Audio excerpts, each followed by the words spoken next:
दोस्तों, आज हम एक ऐसे टॉपिक पर बात करने वाले हैं जो हर निवेशक के लिए बेहद जरूरी है। हाई रिस्क बनाम low risk investment strategies in India. अगर आप भी अपने पैसे को बढ़ाना चाहते हैं लेकिन ये नहीं जानते कि रिस्क कितना लेना चाहिए, तो ये वीडियो आपके लिए है। तो चलिए शुरू करते हैं। देखिए, निवेश करना अपने आप में एक कला है। कोई भी इंसान रातों रात अमीर नहीं बनता। आपको समझना होगा कि हर इन्वेस्टमेंट के साथ एक रिस्क जुड़ा होता है।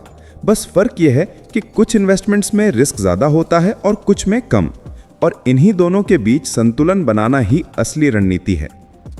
सबसे पहले बात करते हैं हाई रिस्क इन्वेस्टमेंट की। हाई रिस्क का मतलब होता है कि आप ज्यादा रिटर्न पाने की उम्मीद में ज्यादा खतरा उठाते हैं। इसमें आपका पैसा बढ़ने के साथ साथ डूबने की भी संभावना रहती है। उदाहरण के तौर पर share market, crypto currency, startup investment और कमोडिटी ट्रेडिंग, ये सब हाई रिस्क कैटेगरी में आते हैं।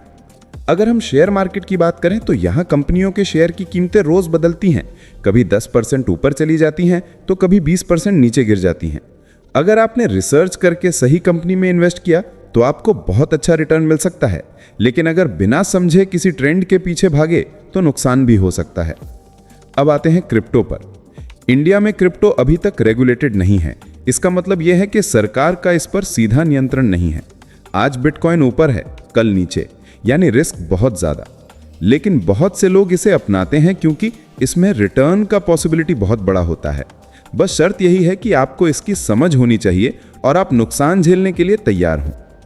एक और हाई रिस्क एरिया है स्टार्टअप इन्वेस्टमेंट, यानी आप किसी नए बिजनेस में पैसा लगाते हैं।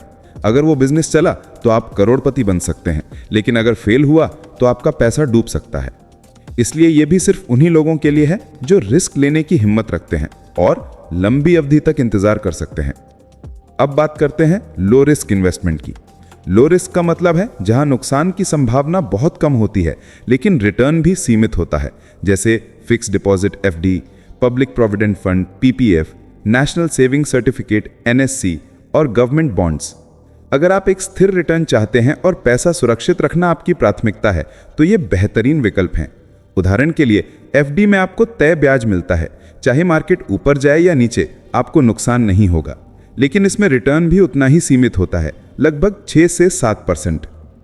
पीपीएफ की बात करें तो ये 15 साल का लॉन्ग टर्म इन्वेस्टमेंट होता है जिसमें टैक्स बेनिफिट भी मिलता है। इसमें रिस्क बहुत कम है क्योंकि यह सरकार द्वारा समर्थित है, यानी आपका पैसा पूरी तरह सुरक्षित है। ऐसे इन्वेस्टमेंट्स उन लोगों के लिए परफेक्ट हैं जो सेफ्टी चाहते हैं और रिस्क नहीं लेना चाहते। अब एक बड़ा सवाल, क्या हाई रिस्क इन्वेस्टमेंट खराब हैं और लो रिस्क अच्छे? इसका जवाब है नहीं। सब कुछ आपके लक्ष्य और रिस्क लेने की क्षमता पर निर्भर करता है। अगर आप युवा हैं, आपकी उम्र 25 से 30 के बीच है और आपके पास लंबा समय है तो आप थोड़ा रिस्क ले सकते हैं। इस केस में शेयर मार्केट और म्यूचुअल फंड्स आपके लिए बढ़िया हैं। लेकिन अगर आप रिटायरमेंट के करीब हैं या आपको हर महीने स्थिर इनकम चाहिए तो एफडी, पीपीएफ या बॉन्ड्स बेहतर रहेंगे। एक और चीज ध्यान रखने की है, डाइवर्सिफिकेशन, यानी सारे अंडे एक ही टोकरी में मत डालिए। आपका पोर्टफोलियो ऐसा होना चाहिए जिसमें दोनों तरह के इन्वेस्टमेंट हों, कुछ हाई रिस्क और कुछ लो रिस्क। उदाहरण के लिए आप 60% पैसा शेयर मार्केट या म्यूचुअल फंड्स में लगा सकते हैं और बाकी 40% एफडी या पीपीएफ में लगा सकते हैं।